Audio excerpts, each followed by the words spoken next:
Aunty, आप 23 नवंबर को इस साल बाबा का बर्थडे पुट्टपर्ती में ही मनाए थे। तो वहाँ कैसा लगा आपको? आप गए? बहुत अच्छा लगा। बहुत వాడు अच्छा। జన్మ ఉంటే ఈ మళ్ళీ జన్మ రాదు అంత చక్కగా ఉన్నది. ఓకే. నేను అక్కడ ఉన్నట్టుగా నాకు లేదు. స్వామి పాదాల దగ్గరే నేను ఉన్నట్టుగా నాకు అనిపించింది.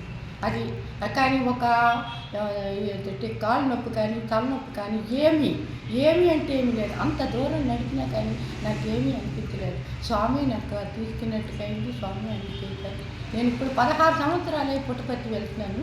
16 సంవత్సరాలు కూడా బాబా ఉన్నప్పటి నుంచి వెళ్తున్నాను. ఎప్పుడు కూడా నాకు ఏ చికాకు ఏమీ లేదు.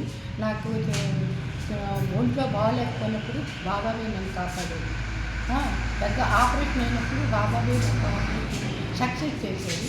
15 రోజుల నుంచి నేను పని చేసుకొని ఇంట్లో పని చేసుకొని అన్నీ చేసుకొని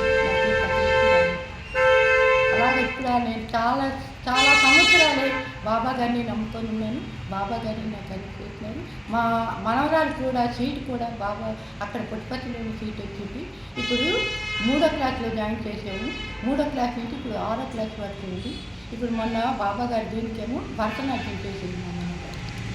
okay, very nice aunty. Okay, आप भजन गाते हैं? भजन सेवा में पुट्टपर्ती जाते हैं? हम बहुत सेवा करती हूँ। मेरे को ना हर दम अस्पताल में సేవ చేస్తుంది. ఎప్పుడు మీరు పుట్టపర్తి వెళ్తే హాస్పిటల్లో ఎక్కువ జనరల్ హాస్పిటల్లో మనకు సేవ దొరుకుతుంది. ఓకే ఓకే, ఎమర్జెన్సీ వార్డులో देते हैं। अच्छा अच्छा अच्छा, ठीक, thank you aunty. Sai Ram Sai Ram Sai Ram Sai Ram.